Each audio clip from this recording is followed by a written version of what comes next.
Okay, so welcome. My name is Michelle Lupisan. I'm a Japanese teacher at Salinas High School. Can everyone hear me? Okay, so I'm just gonna do some housekeeping really quick. Some session norms. Okay, thank you, you can hear me. Session norms, be present if you're here, you signed in, you're already off to a good start. Be here, be present, not just physically, but also mentally. I know it's really hard to get back into the work mindset, but I'm gonna do my best with my presentation today, so I ask that you guys be present with me as well.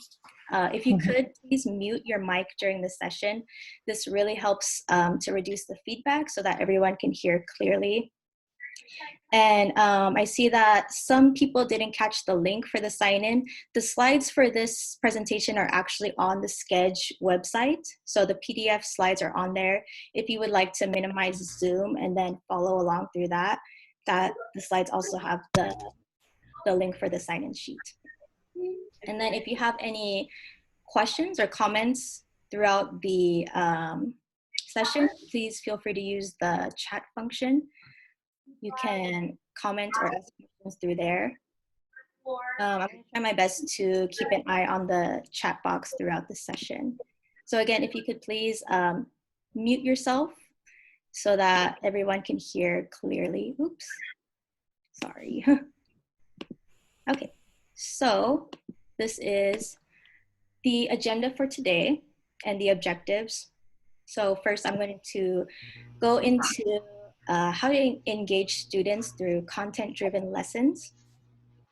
And then next I'm going to share a sample unit as well as the lesson design process that I used to create that unit.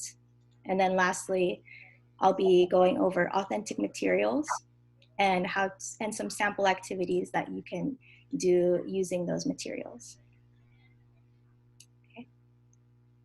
So as a little warm-up, I have a warm-up question for you all. What have you been doing to stay healthy and relieve stress during the shelter in place? I know this is a very stressful time for everyone, so I think it'd be nice to share out what we've been doing to relieve our stress. You can go ahead and type your answer in the chat box.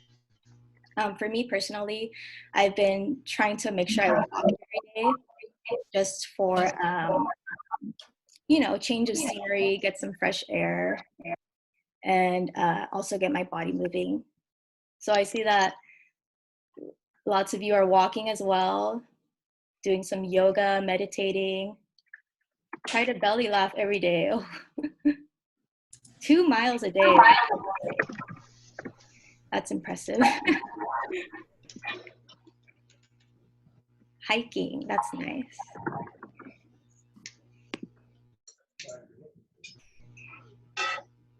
Gardening, I'm trying to garden too.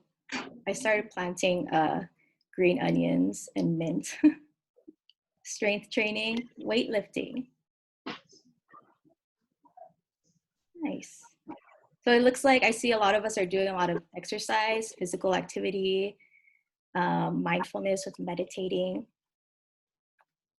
So this question is actually going to tie in a little bit to the sample unit that I'm going to share later. So I kind of just wanted to get us thinking about this topic. So moving on, I teach Japanese, but I know that everyone here may or may not be a language teacher, but I'm sure we've all taken a language class in the past or had a language learning experience. So I want us to kind of take a moment to think about, reflect on our experience. What was your language learning experience like? If you could describe it in one word or phrase, what would it be? And you can be completely honest. Unfulfilling, oh wow, right from the get-go, unfulfilling, okay. Be honest, go ahead, share in the chat box. What was your language learning experience like? Excuse me, can you please share the link to sign in? Yeah, I'll do that again. Okay, I'll put it through the chat box. Oops. So here's Sign-in link. Life-changing. A challenge. Yes. Fun. Awesome. Overwhelming. So it sounds like we've all had different experiences with language learning. Useless. Okay, so I think traditionally foreign language class has been thought to be really grammar and learning about the language. So I can see why a lot of us have felt that it was unfulfilling or useless. And you know, there's this joke that like in Japan, when they teach English, they teach phrases like "this is a pen," and like when are you ever going to say "this is a pen" in real life, right? The question is, how can we make language learning more meaningful and more purposeful for our students? So it comes to this question: how can we engage our students? And I think this applies not only to language classes, but to all subjects. How can we have our students be more engaged? So for us in the Japanese program in our district, we have been making the transition to content-based instruction. So changing our curriculum to be less language driven and more content driven. So teaching not just about, you know, vocabulary, grammar structures, but about rich and interesting content. So we've learned, we studied reading books, articles about content-based instruction to really inform and refine our practice. So what is content-based instruction? It's defined as an approach to instruction in which students are taught academic content in a language they are still learning. So again, rather than teaching the traditional grammar structures, vocabulary, conjugations, they're learning about specific topics in the language and they are picking up language along the way. So in other words, we are teaching with the language, using the language, rather than teaching about the language. So in this way, we are able to motivate students with interesting and cognitively engaging topics. So in our PLC, some of the new units we've developed in our curriculum include topics about environmental issues, fast fashion, immigration issues. Okay, so, you know, for example, fast fashion, not just learning about clothing, names, colors, but learning about fast fashion and what impact that has on our environment and the workers that are involved. Another example, food, like not just learning food names or how to order food, but learning about what impacts fast food has on health. So by switching the focus to these more cognitively engaging topics, we're trying to engage our students and motivate them to learn the language. So I just want to share a little bit about my journey with creating this unit that I'm going to be sharing today. Back during my student teaching year, I applied for a grant through the Aurora Foundation. And through that, I was able to do some research in Japan.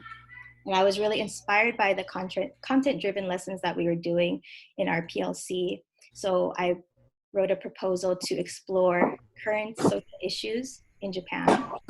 And the grant allowed me to go to Japan to collect authentic resources and data in order to develop the unit.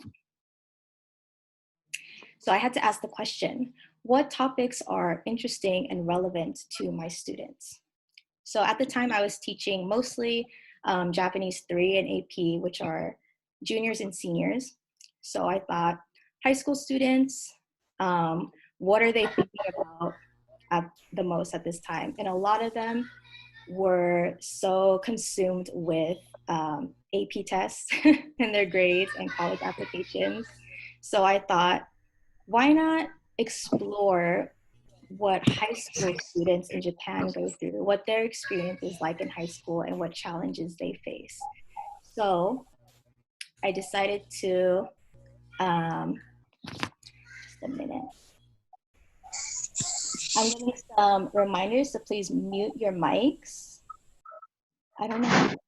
Okay, mute all. There we go. Okay, can you guys hear me? Okay, thank you.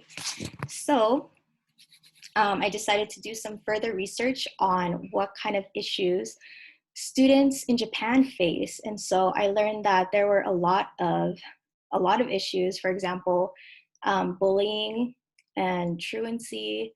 But what I wanted to focus on was academic pressure. So in Japan, there's this term called Juken Jigoku, which literally translates to examination hell. So in Japan, there's a process where they take examinations in order to go to the next level of schooling, whether it's high school or college.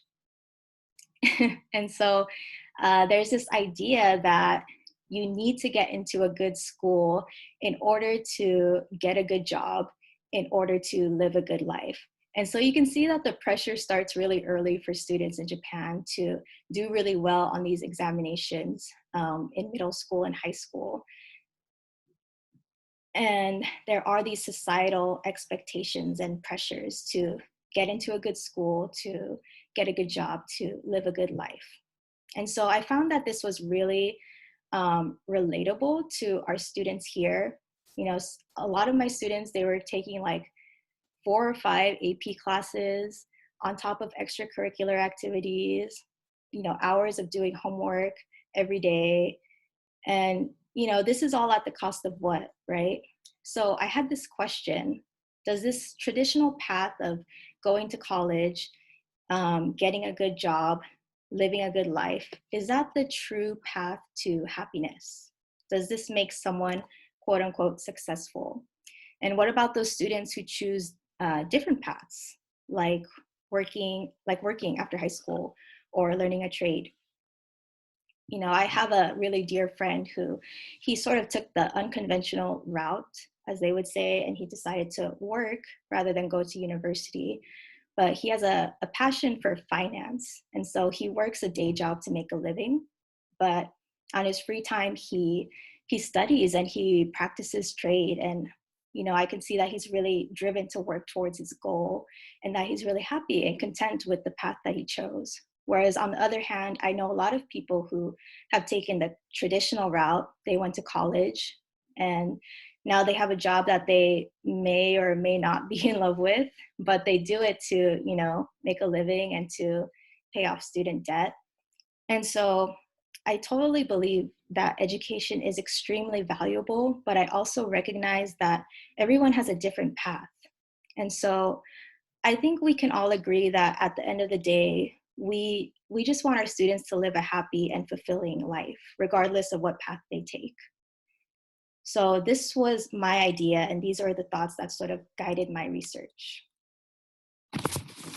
So in order to understand Japanese students' views on academic success, I conducted a survey on middle school and high school students in Japan. And the survey contained 2 key concepts. Firstly, about school lifestyle. So for example, are they involved in clubs? How many hours a week do they spend doing homework? Do they go to cram school for their examinations? Things like that. And then the second part of the survey surveyed them on their opinions about the academic pressures. So have they felt any pressure from their parents or from their teachers? Do they agree with these expectations that you need a good job in order to live a good life? And I conducted the survey through Google Form, and I actually used my connections back in Japan because I taught for a year out there teaching English. So these students that I surveyed were actually my former students, which really worked out great in the end because I was able to give my current students here in Salinas an authentic audience. Okay, so now that the data was collected, the next step was to develop the unit. So this was the lesson design process that I used to create the unit.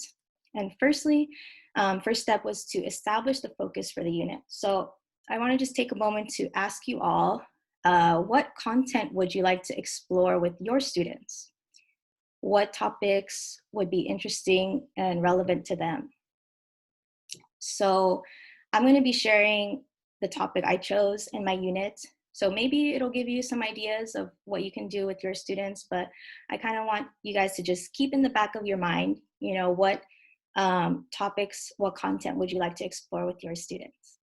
So for me, as I mentioned, I chose school life and education in Japan because I felt this was relevant and relatable to my students.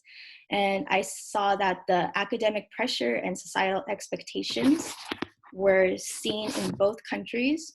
And I found these to be detrimental for our students' health. So that's what I wanted to explore as the focus for this unit.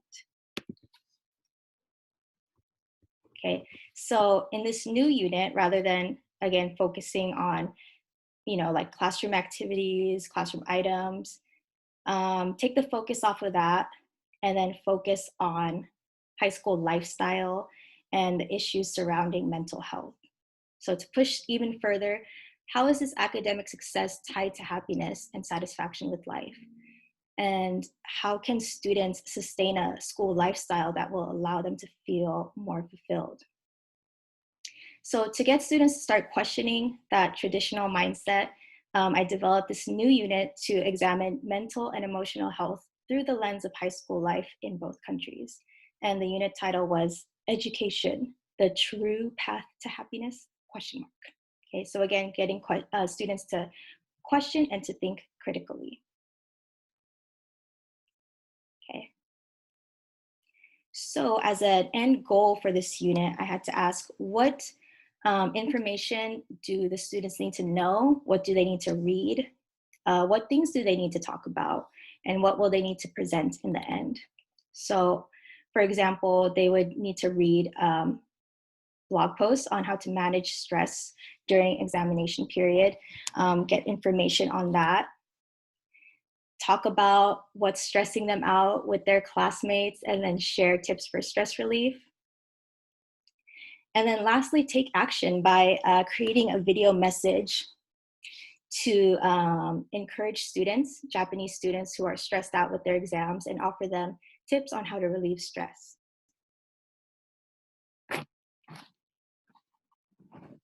Okay, so now that the goal has been, or the goal and the focus has been established, and I know what kind of materials they need to read, the next step is to search for authentic materials. So again, this ties back into how to keep our students engaged, and that is through authentic materials. So authentic materials are materials such as text, videos, images, materials that are written by native speakers for native speakers. So for example, I have here on the right an image. This is screenshotted right from a website, and it's a post from a Japanese high school student. And he's talking about the effects that stress from the examination has had on him. And he's asking at the end, what should I do about it? So this would be considered authentic because it's written by a native speaker, and he's reaching out to other native speakers for help. So the importance of authentic materials is that this is the type of material students will be encountering if they were to go to the country of the language they're studying. They're not going to see something that's been modified, something that's been created for a textbook, right? These are the real authentic things that they would encounter. So it's really important to expose them to these authentic materials, not just for the language sake, but also for the sake of engagement, to really motivate them. Okay, so some examples of authentic materials I use in this unit. Again, I had two focuses, the high school lifestyle as well as the challenges for high school students. So on the left side, I have a couple of school schedules of typical high school students in Japan. The A student, they're a club student, so they're involved in club activities. B student is a student that's preparing for examination. On the right side, I have a blog post. So this is an actual blog written by a Japanese student on how to manage stress when you're doing or going through the examination period. And on the bottom here is another post from a Japanese student seeking help because she's stressed out about the examinations. So these are some of the materials that I found and decided to use for the unit. And this is how I decided to use it and the activities that I developed. So I'm going to go into each one of these in more detail, but I'll give you a moment to sort of read through it just to get an idea of what I developed using these materials.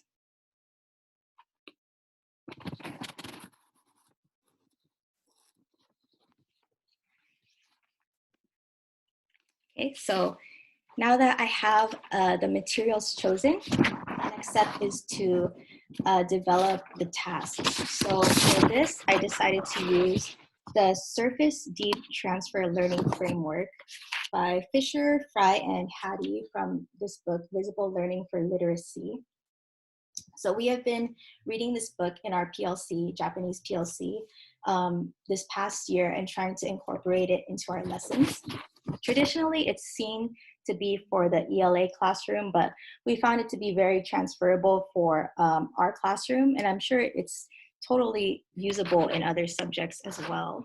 So just to kind of briefly summarize the three-phase model, you can see depicted here with this triangle diagram with the bottom being surface, going into deep, and then into transfer. So surface, you see, is the largest of the phases, because this is where essentially the foundation is built.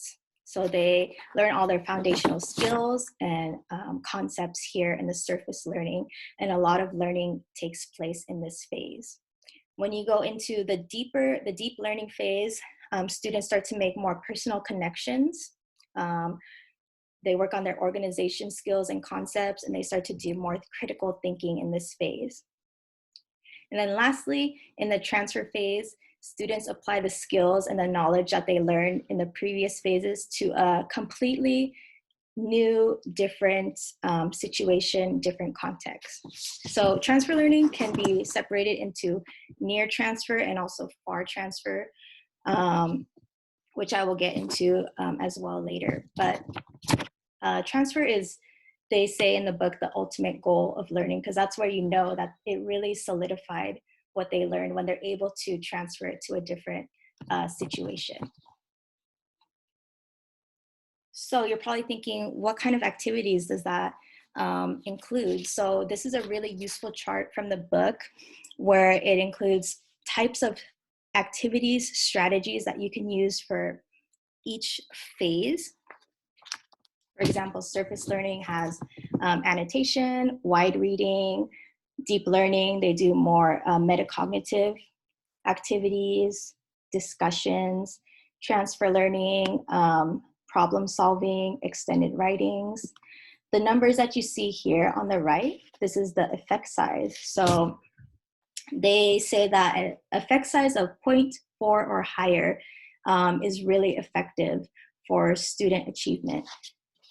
And so looking at this chart, where do you see yourself, or let me rephrase that, which of these strategies do you think that you use often in your class? Okay, and do you feel that maybe you use strategies from one phase more than the other? Or is there strategies from one phase that you want to try using more of? So maybe just take a moment to look at this one and think about your own class, what strategies you've used or what strategies you would like to use.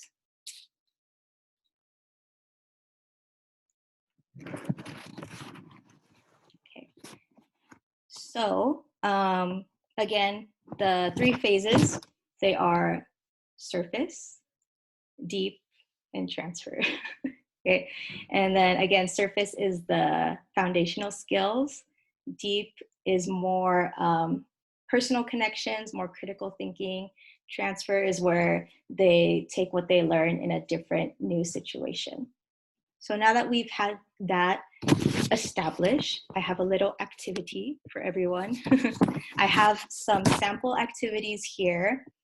Do you think these would be surface, deep, or transfer activities? So I'm going to give you a moment to read through these and just try to organize them in your head. Which phase of the model do you think this activity would go to? So let's take a minute to read through these and sort of sort them in our minds, and then I'll reveal on the next slide.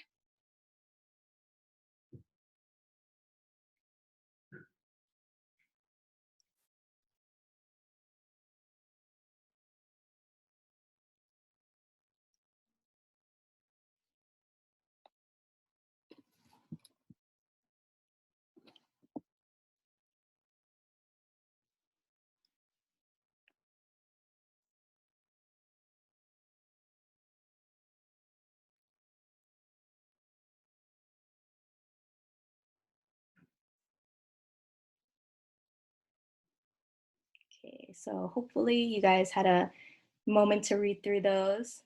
And let's see. Here's the model again: surface, deep, and transfer. So let's take a look where those activities landed. So first, in the surface learning phase, oops. Okay, we have word cards. Students create word cards for new vocabulary. And we have school schedules. Students read various school schedules, annotate keywords. So again, at the surface learning phase, they're doing a lot of vocabulary, keyword building. So still building that foundation. Oh, Carrie, nice job. Yeah, school schedules is in the surface. So in the deep, we have, oh my God, we have conversation roundtable. So again, they're discussing, and here in this activity, they're sharing ways which they relieve stress from school. So again, they're learning about stress of Japanese high school students, but here they're relating to them and also making connections to their own life, their own stress, and then sharing what's stressing them out and how they relieve that stress. So lastly, in the transfer phase, we have the online post. So students respond to an online post from a Japanese student in which they share ideas brainstormed with their groups for relieving stress. So this would be considered more of a near transfer, since it is still related to the topic of stress and high school life, but they are transferring their skills to a different situation by responding to a Japanese student. And then lastly, in the extended writing, they write a short essay on whether or not they think success in school is connected to happiness. So this would be considered more of a far transfer, since they don't necessarily learn about happiness in the unit, but they're transferring what they learned in the unit to talk about happiness. Okay, so we've established the focus for the unit. We've found our authentic materials. And now that we've established the foundation with the framework, surface, deep, transfer, let's go deeper and look into designing learning experience with authentic materials. Do you see what I did there? Okay, so as I said, there was two focuses of this unit. It was high school lifestyle and challenges for high school students. So first, in the high school lifestyle, again, I wanted to build the foundation knowledge with using school schedules of typical high school students. So here they're learning key words such as, studying, going to club, going home, going to cram school, things like that. So to demonstrate their understanding, they created word cards. And the word cards here, they're split into 4 quadrants where they have the keyword, the English meaning, and illustration, and then they use the word in a sentence. So again, this is very basic foundational word level knowledge building here in the surface phase. Oops. And then to move a little bit deeper into the deep learning, I had students do a comparative pictorial chart. So here they start to make connections. They start to make connections to their own lifestyle, their own high school lifestyle, and compare that to Japanese students' high school life by making a comparative pictorial chart. So you can see here in the samples, they have it split, and they have American high school students, Japanese high school students, and they have illustrations, keywords. Again, it's still very at the word level, but they are moving into the deeper phase by making connections with themselves and also by concept mapping with the illustrations. And to go even deeper, based off of this comparative pictorial chart, I had the students write a compare contrast article. So this is a piece of writing that the audience was intended to be the students who took the survey in Japan. So my former students from Japan. And the Salinas students would be writing about high school lifestyle in both countries so that students in Japan could get an idea of the similarities and the differences between the two.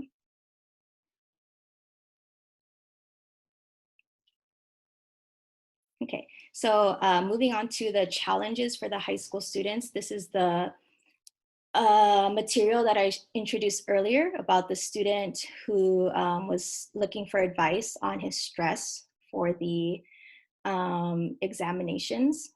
And then here again was really to build that foundational knowledge about what is stressing out students in Japan and what impact does that have on them. So to show that what they learned, students created a visual summary. So again, they're still summarizing key concepts at the word level, but also doing some concept mapping. Here in this visual, this student tried to show the process of how the examinations lead to pressure from your parents, and that leads to the examination hell. And then it's split into either you pass the test or you fail the test. And the student demonstrated their understanding of those challenges for high school students through this visual summary. And then this is the blog post that I shared earlier where the student is sharing tips on how to relieve stress during the examination period. So for this one, I actually created a close reading. So I took the text that was from the website and I actually developed a close reading for students to demonstrate their comprehension by answering these questions that are on the left-hand side.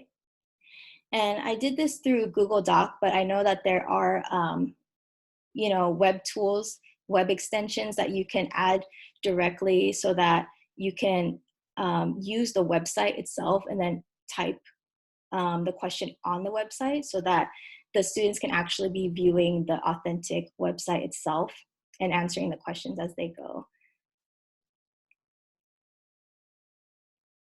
So in the conversation roundtable, this is for deep learning students are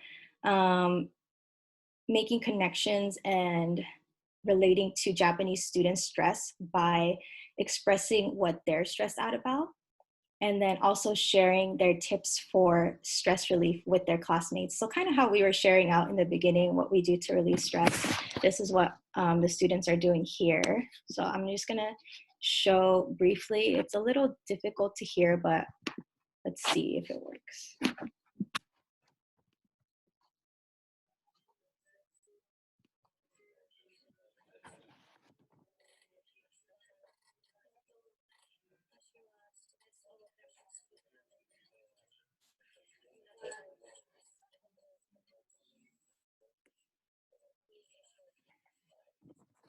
So she says, in order to relieve stress, I talk to my friends.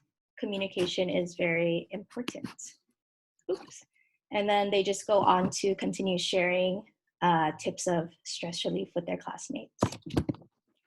So here, this is another online post from a website called Kids Nandemo Sodan. It's sort of like a website where teenagers in Japan can go and post about things they're stressed out about and ask for advice from other Japanese teenagers. And I found this very specific one from a third year middle school student, and she's very anxious, very stressed from the examinations. And so she always feels like crying. And so she's asking, please, someone help me.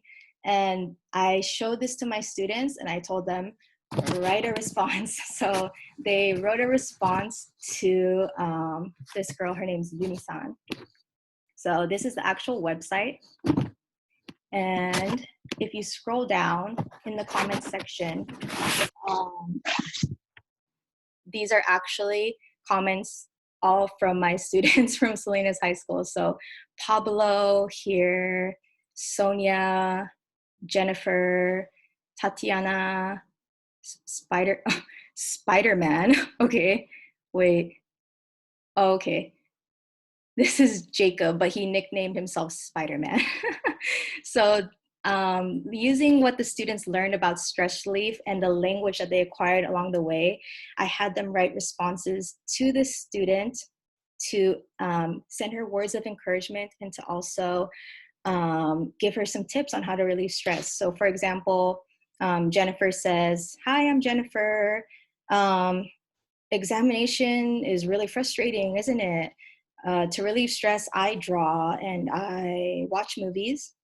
For example, I watch comedy. Good luck. You should exercise, move your body, and do things that you enjoy and talk to other people." So this is just an example of how they use the language they acquired and transferred it to a new situation that was still related to the topic that they learned, but it was so meaningful for them that they were actually able to reach out to a real life living person in Japan. And the thing about this website is that the comments need to be approved by the website administrators before they're published. So once they were published on the website, I showed all the comments to my students and their eyes just lit up. They were so happy to see that the work that they did was reaching out to someone. And then I think they were really able to feel a sense of accomplishment through that. So it was a really, this is hands down one of the favorite activities I've done. Oopsies, sorry. Okay, so this was again the near transfer activity. So moving on, another near transfer would be the video project that they did at the end, video message, in which they share tips on how to relieve stress with the Japanese students who are stressed out during their examination period. So for this one, I actually had students try to incorporate test-taking strategies of stress relief that they learned in a PBIS lesson at their school, as well as tips for stress relief that they do themselves. So I have a couple samples here.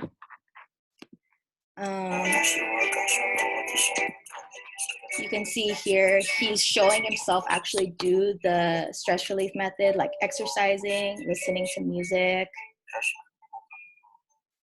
And then I have another sample here. こんにちは。はじめまして、リアノです。私は高校3年生です。私もストレスを感じます。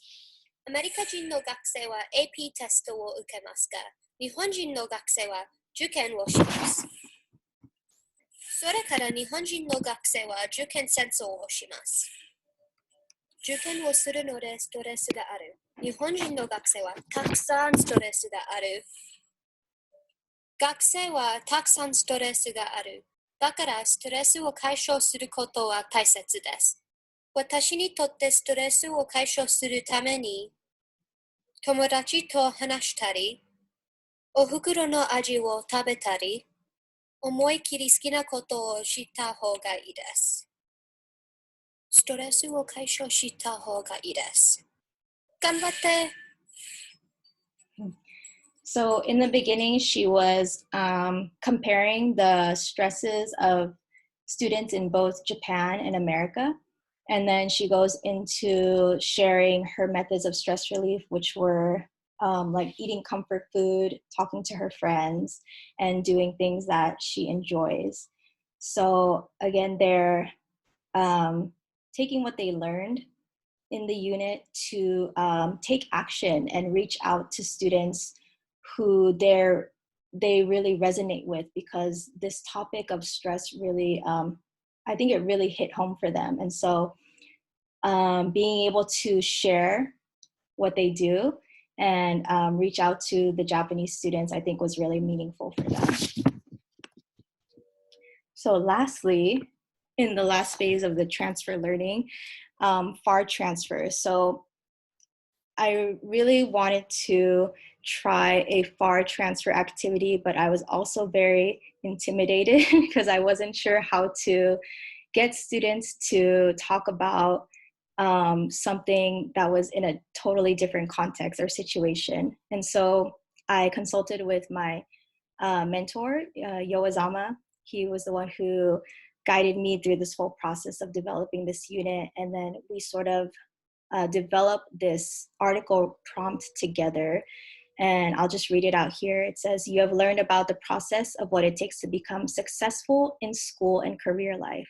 Although it comes from good intentions, this process can also cause stress and impact a person's health. Knowing that, do you think success in school is truly connected to happiness? Define what happiness and satisfaction with life means to you." So ultimately, they're going to be defining happiness and satisfaction with life. But we also wanted to prompt them in a way and guide them by making the connections about, academic success, and is this connected to happiness? So with that, I gave the students this prompt, and I was actually very pleased with the results of what they wrote about. They were able to take what they learned in this unit, but also express what happiness means to them. So I have a sample here. This student, his name is Gabriel. I'll just read roughly what he wrote. He said, "Hi, I'm Gabriel. I'm a junior. I know you need to study to get good grades. For example, in Japan, in order to get into a good college, you need to get good score on your exam. For me, tests and examinations cause mental and emotional stress. For me, happiness means not having stress." Okay, so that was the big part for me where he says, "For me, happiness means to have no stress. For example, to relieve stress, I eat a good breakfast, I get lots of sleep, and to relieve stress, I play games and I draw. So when I play games and I draw, I have no stress." So he is using the structures that were introduced in this unit, and he is talking about the content that was introduced in this unit, but he's also using that as a vehicle to describe what happiness means to him. And to him, it means to have no stress. So there were a variety of responses for this prompt. Students talked about happiness being, to them, it meant being with their family, being with their friends, and it meant very similar to what Gabriel said. It meant to not be stressed. So I was very pleased with the results of this transfer activity. So just to summarize, these are the activities we went through and the phases that they fall in. And as a reflection about this unit, I really learned the importance of engaging students through relevant and relatable topics. I think the reason that my students were so engaged during this lesson was because it was something that really resonated with them and something they could really relate to. They feel the same stress that Japanese students are experiencing. As you can see, I have a couple student quotes at the bottom here. One stated, "We are not the only ones stressing about being successful." So I think that really hit home with the students, that they were able to relate with the Japanese students. And also that, social change and any change starts from within. So even though the students, they took small actions by reaching out and sending messages to Japanese students, but it's still a start. I think through this unit, they were really able to question, traditional norms and really internalize their own experience. And then that really encouraged them to start asking those difficult questions and to really take action and reach out to Japanese students and empathize with them. And then lastly, it also gave them a purpose to, again, reach out to those students and give them words of encouragement and show that they're going through the exact same thing. So lastly, I just want to leave you all with some questions going into this new school year. I know there's a lot of unknown with this upcoming school year, but I want to ask, how can you transfer this information to your own classroom? And what issues, what topics do you want to explore with your students? What is relevant? What is engaging to our students, especially now? I think it is a time of unknown, but it is also a time of opportunity. There is so much going on in the world right now that we can really use this opportunity to engage our students and have them really think about these topics. And then also, how can we meet our students' needs during this time? But not just our students, how can we also take care of ourselves and make sure that we stay healthy during this time? I think that's going to be the ultimate goal for us all, to not only take care of our students, but take care of ourselves. Okay, so these are just the sort of questions I want to leave you guys thinking about at the end. And let's see, if you could kindly fill out the evaluation form. And I finish pretty early. I have about 10 minutes. So if there's anyone who would like to stay, ask questions, I'd be happy to answer any questions that you may have. But thank you all so much for joining me today. It's been a pleasure and an honor to share the work that we've been doing in our Japanese program at Salinas Union High School District. So thank you all so much. If you have a question, you can type it in the chat room, or feel free to unmute yourself if you have any questions. Again, these slides are available on the Sched website if you would like to view any of the material or resources or the 3-phase model. The PDF is on there for you all to view. Hi, Michelle, can you hear me? Yes, I can. Hi. Hi, this is Carrie. I teach ESL at the adult school. I'm really curious. I thought your whole unit was great, really amazing. Thank you. I'm curious about what level your students are, because I'm so impressed that they're communicating and writing on that level. And did you have students who were a little more behind, if they had trouble, writing or expressing themselves? Did you have any work around that? Mm-hmm. Yeah, thank you for your question. This unit I did with Japanese 3, which is they're all juniors, a couple seniors in the class. So they've had a few years studying the language under their belt. which is why they were able to converse about these topics and write about these topics. But of course, there is a big variation in levels even within the same class. So with the students who were struggling a little more, I tried to, scaffold the lesson a little bit by offering them more support with vocabulary, whether they needed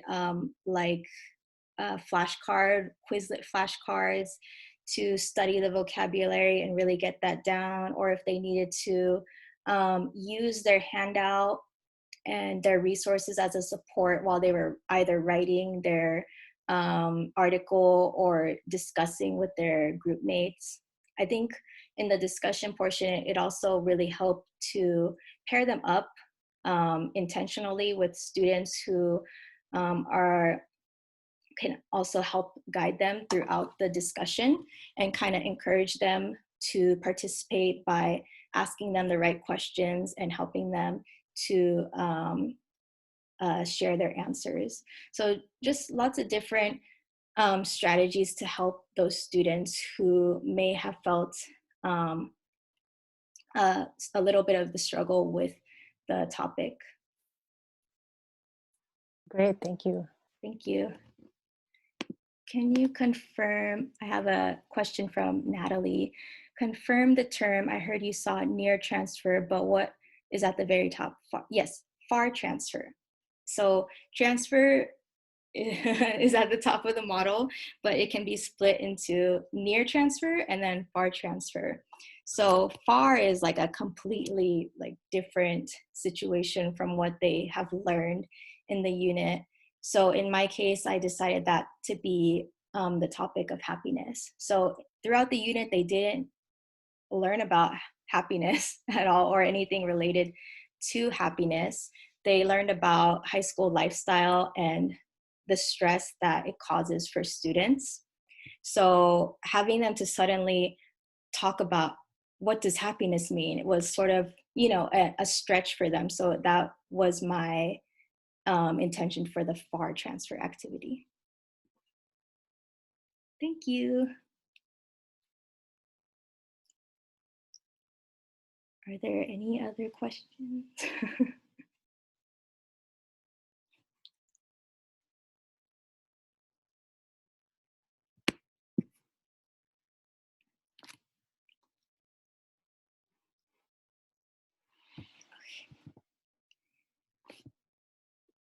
Thank you all so much for coming.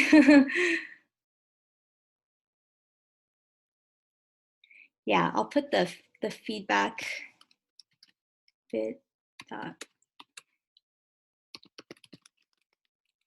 So the bit.ly link is case sensitive. So oops, sorry, I sent it privately.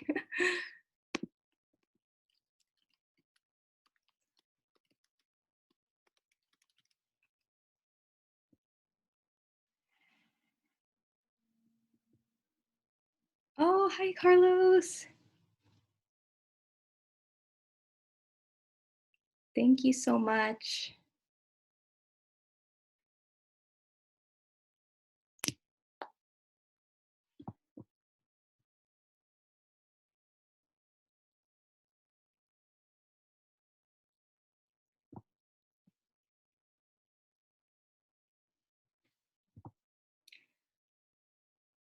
There are a few minutes if anyone would like to share, in the chat, what topics they may have thought about that they want to explore with their students. Ooh, okay. Natalie asked, may I ask when your PLC would commit to reading the shared book? So our PLC, we were reading this book this past year, and we broke it out into chunks, and we would decide to read a certain amount of the book by our PLC meeting, which was on Wednesdays during collab. And so we would read probably like a chapter or so, or part of the chapter every week. And then we would reconvene at our collab meeting and kind of discuss what we took away from the part that we read And then we would talk about how we could implement that into our lessons. And so the book goes by phase. So it starts with surface, and then it goes into deep, and then into transfer. So we went step by step, learning about the surface phase, deep phase, and then the transfer phase. So I think we were able to we were able to read through the book, but we had observation cycles planned for deep learning activities right before school closed. So that was the last that we were able to do as a PLC.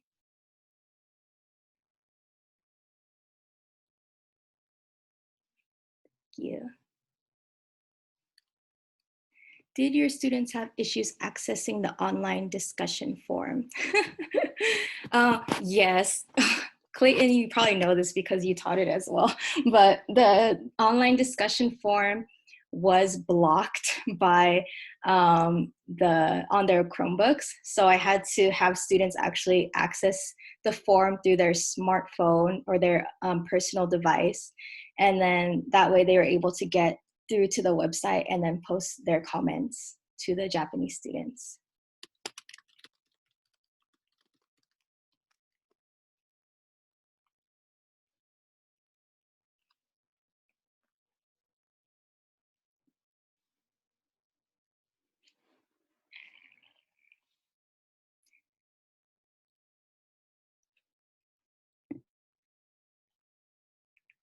Were there any last questions? I have a couple more minutes.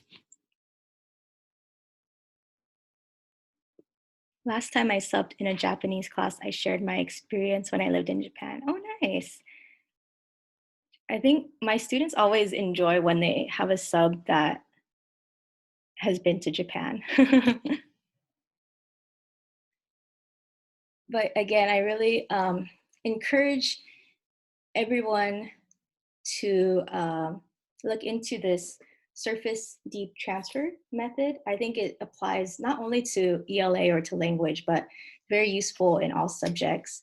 And I really want to thank everyone who came, especially, or even those who aren't teaching a language or teaching Japanese. I feel so honored that everyone came to today's session. And I'm so happy to have shared with my esteemed colleagues in the district. Thank you, Natalie. That's so sweet.